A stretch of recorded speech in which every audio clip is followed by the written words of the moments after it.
Introdução. Visão panorâmica. O mundo se encontra no angustioso crepúsculo de sua acidentada história. Como filhos de Deus, temos sido favorecidos por admiráveis revelações proféticas que fixam a hora em que vivemos e o desenvolvimento dos planos divinos e antecipam os grandes acontecimentos do porvir.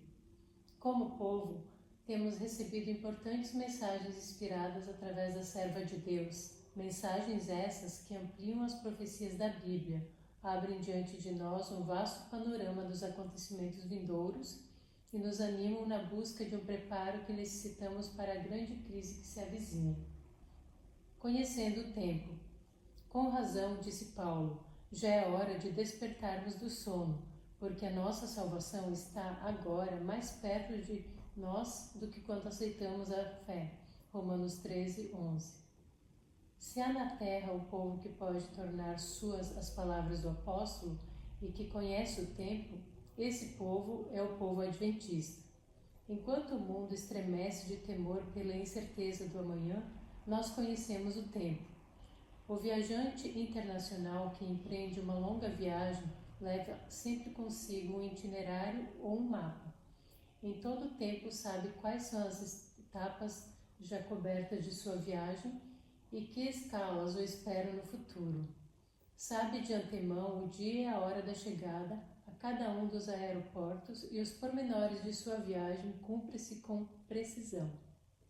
Os filhos de Deus associados nessa viagem maravilhosa que realizam juntos para a meta final têm também um mapa admirável, a Bíblia, e um itinerário preciso, as profecias inspiradas. Etapas cumpridas. Ao lançarem um olhar retrospectivo, os fiéis sentem grande confiança e sua fé é fortalecida quando veem que todas as etapas anunciadas há milênios têm se cumprido com exatidão. Os 4 grandes impérios da antiguidade surgiram e desapareceram conforme indicavam as profecias de Daniel, capítulo 2 e capítulo 7.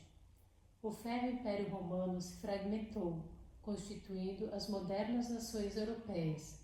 Apesar de todas as tentativas para voltar a unir esses povos, eles permanecem separados como o ferro e o barro dos pés da estátua. Os 1260 anos de supremacia papal fazem parte da história e permanecem como testemunho claro em favor da firme palavra profética. A ferida mortal numa das cabeças da primeira besta, de Apocalipse 13, não somente foi aplicada segundo a predição divina, mas segundo essa mesma predição a ferida foi curada, e hoje assistimos ao cumprimento do último lance profético, quando toda a terra se maravilha após a besta. Os acontecimentos preditos pela mais longa e mais admirável profecia da Bíblia, a dos 2300 anos, com as 70 semanas inclusas, cumpriram-se com assombrosa objetividade. O retorno dos judeus da Pérsia para a Palestina, a reedificação da cidade e do muro, o batismo de Jesus e sua morte no Calvário ocorreram com precisão matemática, conforme o indicava o oráculo inspirado. E quando chegou o fim deste período, momento que constitui uma das culminâncias da história religiosa de todos os tempos, no momento exato que fora predito, surgiu o movimento adventista em cumprimento da profecia de Daniel 8 e 9 e Apocalipse 14, a fim de anunciar a mensagem do juízo e o evangelho eterno em seu marco de atualidade, a verdade presente. As condições sociais, políticas e religiosas, assim como os fenômenos astronômicos anunciados pelo Senhor Jesus em seu sermão profético há 2000 anos, como sinais do tempo do fim e indicadores de sua segunda vinda, cumpre-se ante nossos olhos com dramático realismo. O aumento da imoralidade e da delinquência, o temor que assalta os corações humanos, guerras e rumores de guerras, o crescente número de terremotos, o escurecimento do sol e da lua e a queda de meteoros, os falsos profetas e os movimentos religiosos espúrios, os sinais e prodígios realizados pelo poder do inimigo, são outras tantas indicações eloquentes de que nos encontramos na hora undécima, quando o mundo e a igreja serão testemunhas dos maiores acontecimentos da história. O progresso prodigioso da ciência é tão rápido que já quase não nos surpreendem nem mesmo os inventos ou descobrimentos mais extraordinários, cumpre de maneira emocionante a predição do profeta Daniel, segundo a qual a ciência aumentaria e os homens correriam de uma parte para outra. Um olhar retrospectivo, enfim, nos convence de que todas as profecias da Bíblia têm se cumprido com espantosa precisão, de que todos os períodos proféticos chegaram ao fim em 1844 e de que nos esperam apenas os acontecimentos da última hora e o acontecimento culminante de todas as épocas, o glorioso aparecimento de Jesus nas nuvens do céu. Mas antes que, como um povo, cheguemos a essa meta almejada, o ensino combinado da Palavra de Deus e os testemunhos da Sra. White nos indicam um conjunto de eventos de impressionante magnitude que passarão em rápida e estreita sucessão e que levarão a Igreja como tal, e a cada um de nós individualmente, a uma crise máxima que requer especial preparo. O passado assegura nossa confiança no futuro. A exatidão com que se cumpriu cada uma das etapas das profecias até hoje garante-nos a certeza com que sobrevirão aos acontecimentos do futuro. Por outro lado, a maneira admirável de Deus guiar e proteger o seu povo através dos séculos, escudando-o contra os poderes malignos e fazendo-o sair sempre vencedor, é um indício da segurança com que a Igreja, hoje militante, continuará sendo guiada até chegar ao ponto da Igreja triunfante. Nada temos que recear quanto ao futuro, a menos que esqueçamos a maneira em que o Senhor nos tem guiado e os ensinos que nos ministrou no passado. Panorama do futuro. Com esta confiança e com essa certeza, recapitulemos resumidamente o panorama do futuro imediato, estendendo nossa vista até o regresso de Cristo. Vejamos como em visão panorâmica os acontecimentos que nos confrontarão como povo até o dia de nosso livramento final. Nos capítulos seguintes veremos de maneira mais detalhada e apresentada com palavras da inspiração a descrição de todos esses acontecimentos. Será útil, porém, que tenhamos uma síntese prévia, uma visão geral de conjunto, que nos ajude a estabelecer a devida relação entre uma situação e outra.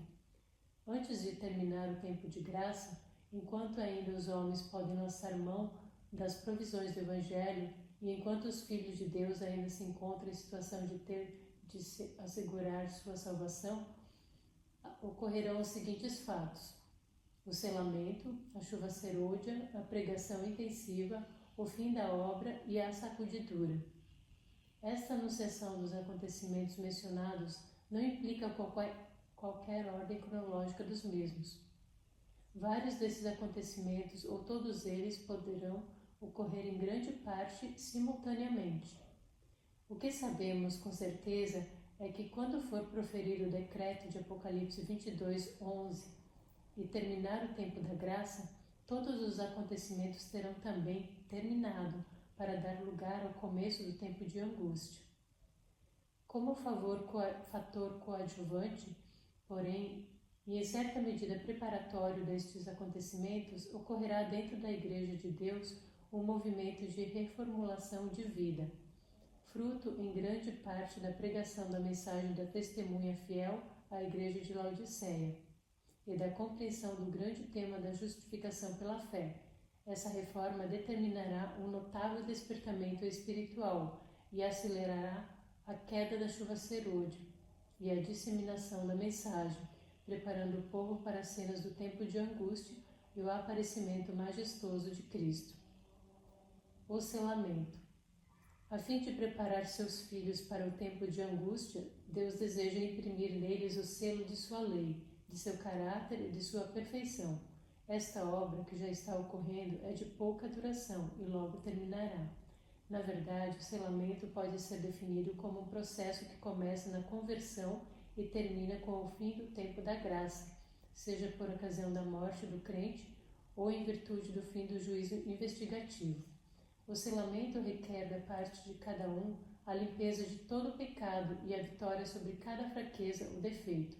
Só os que estão preparados poderão ser selados, e só os que estiverem selados poderão passar sobranceiros pelo tempo de angústia e enfrentar a presença terrível do Senhor em sua segunda vinda. A chuva serôdia, a pregação intensiva e a terminação da obra. Por outro lado, Deus deseja derramar sobre o seu povo a chuva serôdia do Espírito Santo. Assim como a chuva temporã habilitou a Igreja Apostólica para proclamar as boas novas de salvação com sucesso por todas as partes do mundo de então, este refrigerante derramamento do poder divino permitirá que o povo de Deus da atualidade complete sua obra e alcance toda a nação, tribo, língua e povo, com a última mensagem evangélica. A promessa do derramamento do Espírito de Deus em chuva serôdia é para hoje e não para uma época futura. Mas para que se cumpra, é indispensável que a grande maioria dos membros da Igreja realize completa consagração a Deus. Liberte-se totalmente do eu, descarte-se do pecado em qualquer de suas formas e com humildade e mansidão busque com todo o fervor a face do Senhor. Breve acontecerá a forte pregação da mensagem. Ao manifestar-se o poder divino, a terra será iluminada com a glória do Senhor e a obra terminará de acordo com o plano e a promessa de Deus. Dentro das fileiras da Igreja deverá ocorrer um processo especial de reforma e santificação, o qual afetará a grande maioria dos seus membros no preparo para a chuva serôdia, para a forte pregação e a terminação da tarefa evangelizadora. A sacudidura. Esse é outro dos grandes episódios que envolvem a Igreja durante o tempo de graça. O termo designa a definitiva apostasia de certo número dos que fazem parte hoje do povo de Deus. O abandono da Igreja por parte de muitos adventistas se dará por eles não aceitarem de todo o coração o chamado divino para uma completa conversão e consagração, e porque recusaram a mensagem de Cristo à Igreja de Laodiceia, mensagem de arrependimento e reforma da vida, mantendo apenas uma experiência formal e superficial. Quando sobrevier a grande hora da crise para a Igreja e começar a perseguição pela imposição generalizada da legislação dominical, muitos desertarão e alguns se converterão em nossos piores inimigos. Só uma entrega total da vida a Deus e uma experiência profunda e crescente conversão nos livrarão deste perigo e nos manterão unidos ao exército de homens e mulheres consagrados que triunfarão gloriosamente com o povo adventista e que darão alegres boas-vindas a Jesus em sua vinda majestosa. O tempo de angústia prévio. Ver Eventos Finais, página 125. As últimas horas do tempo de graça serão tempestuosas e difíceis para o mundo em geral e também para os filhos de Deus. Enquanto os 4 anjos estão retendo os ventos no mundo, a luta e a confusão, os problemas políticos, econômicos e sociais, a desagregação da família, o temor e a angústia estarão aumentando. Os governos, apesar do grande esforço que fizerem, não poderão controlar os complexos e crescentes problemas que sujeitarão seus povos a uma situação premente. Esta época de angústia a que se referiu Jesus em Lucas 21:25 é anterior ao verdadeiro tempo de angústia que começará no momento que terminar a graça. As horas de angústia prévias serão agravadas pela perseguição de que seremos objeto por parte dos poderes apóstatas. Todavia, o Senhor estará conosco para nos fortalecer e ajudar a viver ou sofrer com alegria, confiados em seu braço onipotente. Como guardaste a palavra da minha paciência, também eu te guardarei da hora da tentação que há de vir sobre todo o mundo, para tentar os que habitam na terra. Eis que venho sem demora, guarda o que tens, para que ninguém tome a tua coroa. Apocalipse 3, 10 e 11. A perseguição. Em Apocalipse 13, 11 a 13, é descrito profeticamente um panorama de perseguição que o espírito de profecia ampliou. Esta perseguição começará antes do fim do tempo da graça e se agravará durante o tempo da angústia de Jacó. Chegará, porém, a hora da libertação. A besta com chifres de cordeiro de Apocalipse 13 representa os Estados Unidos da América do Norte, nação jovem composta de um povo manso e bom. Estado democrático, republicano, com uma Constituição modelo, que salvaguarda admiravelmente os direitos humanos e as garantias individuais, sobretudo o direito mais caro de todos, a liberdade de consciência. Esse país tem estado a cumprir até agora e continuará cumprindo uma missão verdadeiramente histórica, ao haver alcançado as culminâncias da liberdade religiosa com a primeira emenda à sua Constituição, que proíbe ao Congresso legislar sobre matéria religiosa, estabeleceu completa e respeitosa separação entre Igreja e Estado e converteu-se num baluarte da liberdade de consciência. As suas praias generosas têm acolhido homens e mulheres perseguidos por suas convicções em todos os países do mundo para amparar-se sob as garantias de seu admirável sistema político.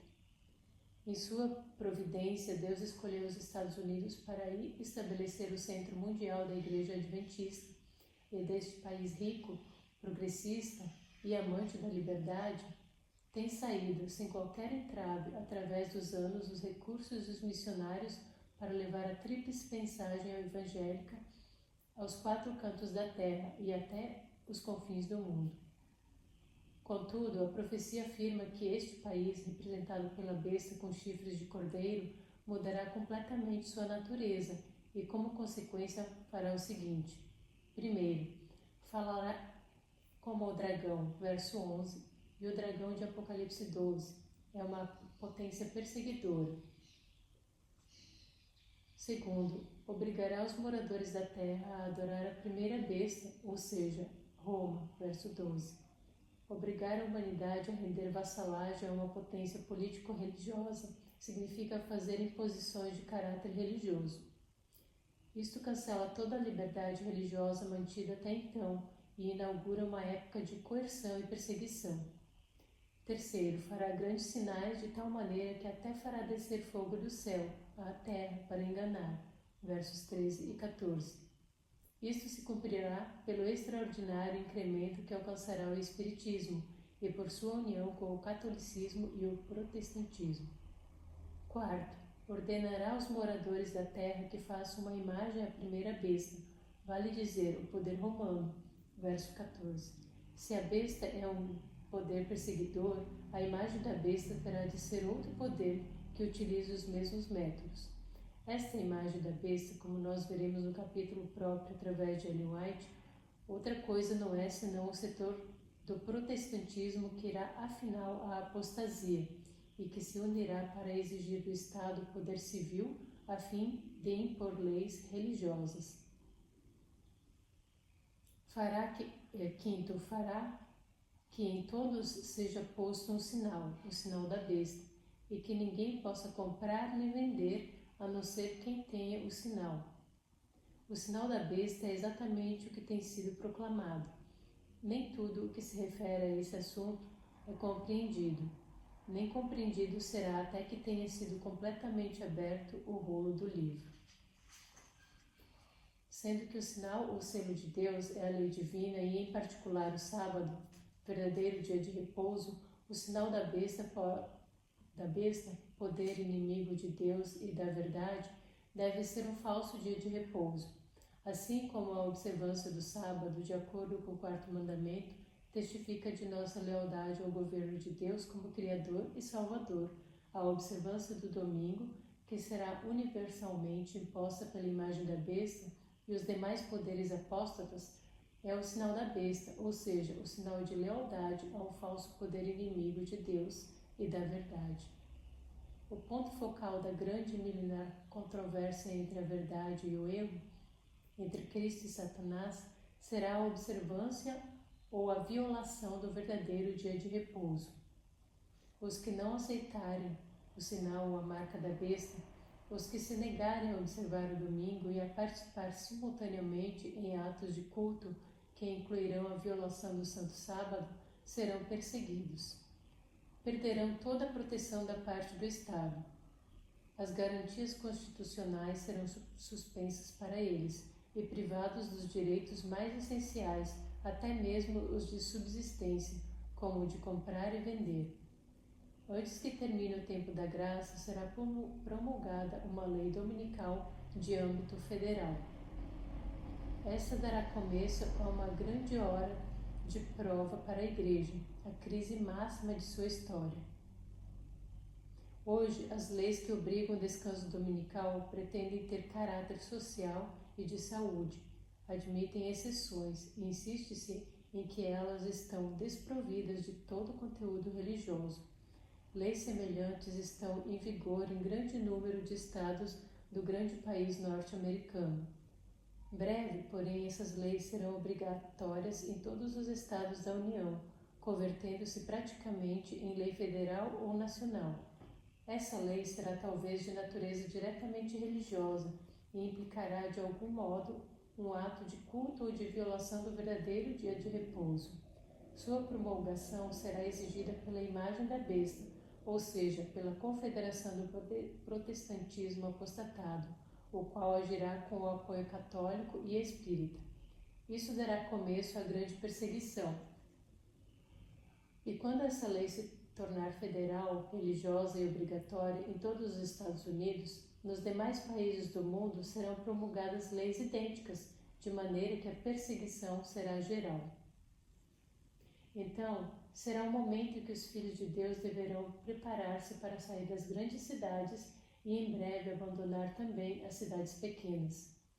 Depois que as 7 últimas pragas começarem a cair, quer dizer, depois de terminar o tempo da graça, ou seja, durante o tempo de angústia, terão lugar os seguintes acontecimentos nesta cadeia. Sexto, a imagem da besta. O protestantismo apostatado procurará matar quantos não a adorarem. Sairá um decreto de morte para os que observarem o sábado, acusados de inimigos da lei e da ordem e causadores de todas as calamidades que sacudirem a terra, as pragas. O decreto de morte terá uma data específica para o seu cumprimento. Quando for promulgado, os filhos de Deus sairão de todos os centros povoados, inclusive das pequenas cidades, e se refugiarão nos bosques, nos desertos, nos lugares rochosos, onde contarão com a especial proteção de Deus e a assistência dos anjos, os quais lhes proverão alimentos. Será um tempo de verdadeira angústia, em que os fiéis clamarão a Deus de maneira incessante e com todo o fervor, solicitando libertação. Os poderes aliados na luta contra Deus, sua verdade e seu povo serão o dragão, a besta e o falso profeta. O dragão representa Satanás, neste caso particular trabalhando por intermédio do espiritismo sob todas as suas formas, pagã, agindo nas modalidades de cultos pagãos e de superstição, cristã, amalgando-se com os cultos protestantes ou católicos por meio de milagres e na base da doutrina comum da imortalidade da alma, científica sob o nome de parapsicologia e outras designações. A besta é o papado e a Igreja Católica. E o falso profeta é o mesmo poder representado pela imagem da besta, isto é, o protestantismo apostatado confederado. Tanto o protestantismo como o papado atuarão em estreita vinculação com o Estado para impor leis de caráter religioso. E esta união de Igreja e Estado se estenderá por todo o mundo. O Armagedon. O ato seguinte do drama milenar da luta entre o bem e o mal é descrito precisamente sob a sexta praga, ou seja, o Armagedon. O profeta viu sair da boca do dragão, o espiritismo, da boca da besta, o papado, e da boca do falso profeta, o protestantismo apóstato, 3 espíritos imundos, que são espíritos de demônios, os quais farão grandes sinais para enganar, e irão aos reis de toda a terra para induzi-los à batalha final contra Deus, seu povo e sua verdade. Apocalipse 16, 12 a 14. Por todo o tempo que durar a perseguição, os fiéis contarão com a proteção especial do Senhor, bem assim com a companhia dos santos anjos. Em sua última fuga de emergência das cidades, serão atacados pelos exércitos perseguidores, porém as espadas levantadas contra eles se quebrarão como se fossem palha. Serão defendidos por anjos que atuarão com a aparência de guerreiros poderosos. Seu pão e sua água também serão providos de maneira admirável. No mesmo dia em que expirar o prazo para cumprir-se o decreto de morte ditado contra eles, o Senhor os livrará miraculosamente, paralisando os ímpios com tremendas comoções no céu e na terra, e com extraordinária desagregação dos elementos da natureza. Em meio da confusão e da ira, os atacantes começarão a lutar uns contra os outros, destruindo-se mutuamente. A voz de Deus será ouvida e ocorrerá logo uma ressurreição especial, pouco antes de aparecer nos céus o majestoso sinal do Filho de Deus. O tempo de angústia. Este tempo é descrito em Daniel 12:1. Naquele tempo se levantará Miguel, o grande príncipe, que se levanta pelos filhos do teu povo, e haverá um tempo de angústia, qual nunca houve, desde que houve nação até aquele tempo. Mas naquele tempo livrar-se-á o teu povo, todo aquele que se achar escrito no livro. Seu início é com o término do tempo da graça. Todas as profecias terão sido cumpridas e terminada a sacudidura. Já terá havido refrigério pela presença do Senhor, na chuva serôdia. A pregação do Evangelho estará concluída. Nesse momento, Miguel, ou seja, Cristo, o grande príncipe que intercede por nós no santuário celestial, se levantará e sairá do santuário, pondo fim à sua obra intercessória. Ele se despojará de suas vestes para cingir seu manto real. O templo do céu se encherá de fumaça e ninguém poderá nele entrar. Os 4 anjos de Apocalipse 7, que estavam sustendo os ventos, o soltarão, de maneira que se desencadearão furiosamente todas as paixões humanas, e sobre os ímpios cairão as 7 últimas pragas. Será essa uma época de terrível agonia para o mundo, de açoites tais como nunca se presenciaram na terra.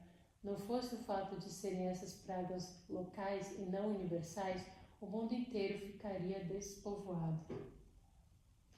Conquanto os filhos de Deus não sejam afetados pelas pragas, para eles essa época será um tempo de angústia indizível, em duplo sentido. Em primeiro lugar, por causa da preocupação material devido à perseguição desapiedada desencadeada sobre eles. Embora alguns tenham de perder a sua liberdade e passem dias difíceis em celas e calabouços, a presença de Cristo e de seus anjos converterá esses lugares em mansões de luz. Muitos deles andarão fugitivos em lugares afastados, mas defendidos e assistidos pelos anjos de Deus. Mas será esse também um tempo de angústia moral. Durante esse tempo não haverá mediador.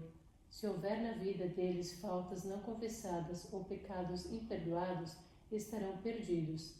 Passam, pois, por um tempo de incerteza e aflição. Por um momento, parece não estar seguros de que todos os seus pecados tenham sido apagados. Como Jacó na noite de angústia que passou junto ao Jaboque, eles humilharão seu coração diante de Deus e clamarão com todo fervor. Conquanto sua fé seja severamente provada, sairá fortalecida por essa experiência extraordinária. Por fim, suas orações são atendidas e a paz é obtida. Não podem recordar de pecados inconfessados dos quais não tenham se arrependido. Todos eles foram confessados e perdoados antes do fim do tempo de graça. Eles obtiveram pelo poder divino a vitória sobre o mal e foram selados. Sua salvação está assegurada. Entre o livramento e a segunda vinda de Cristo. A intervenção majestosa de Deus paralisa os ímpios em seus intentos de destruir os fiéis. Brilha o sol à meia-noite e há uma terrível manifestação de fenômenos sobrenaturais. Há um terrível terremoto. A terra treme, o mar ferve e se encapela, e os gigantescos edifícios das cidades modernas são destruídos. É então que ocorre a ressurreição parcial. Abrem-se as sepulturas e muitos santos se levantam para ser testemunhas da vinda de Cristo, mas, de maneira especial, os que morreram na fé da mensagem do terceiro anjo. Ressuscitam também os que traspassaram o Senhor Jesus, bem assim os mais destacados inimigos da verdade. Enquanto os ímpios quedam mudos de pavor, os santos exclamam jubilosos: Este é o nosso Deus, a quem aguardávamos, e ele nos salvará. Ao reconhecer que foram enganados, milhares começam a acusar-se mutuamente, visam especialmente aos falsos pastores do rebanho. E as espadas que haviam empunhado contra os santos as vibram agora uns contra os outros. Logo, os ataques se voltam contra a grande igreja, contra a Babilônia, a qual será destruída e despedaçada. Em relação com estes acontecimentos, a voz de Deus proclama o dia e a hora da vinda de Cristo. A aparição majestosa de Cristo. É chegado o momento culminante dos séculos, a hora anunciada longo tempo antes por todas as profecias. Uma pequena nuvem negra aparece no céu, e à medida que se aproxima da terra, se torna cada vez mais branca e brilhante, até que se mostra como é na verdade, um exército radiante de anjos que escoltam o Rei dos Reis e Senhor dos Senhores em sua procissão triunfal rumo à terra. Cristo desce envolto em chamas de fogo, o céu se recolhe como um livro que se enrola, a terra treme, movem-se os montes. Enquanto a grande procissão se aproxima cada vez mais da terra, outro poderoso solavanco sacode o planeta, e os santos de todas as idades que cerraram os olhos na fé em Cristo são despertados para uma vida imortal e incorruptível. Os justos vivos são glorificados, os ímpios, ainda vivos, são destruídos pelo resplendor da glória divina, que fulgura com terrível brilho e majestade. A grande espera terminou, a noite de aflição ficou para trás, e então toda a família de Deus na terra, redimida pelo sangue precioso do Cordeiro, está reunida com o seu querido Senhor e Mestre e com o amoroso Pai Celestial. Milhares de anos de esperança são concretizados numa manhã eterna de triunfante realidade. Você e eu devemos estar ali. Hoje é o dia da santificação, amanhã o da glorificação.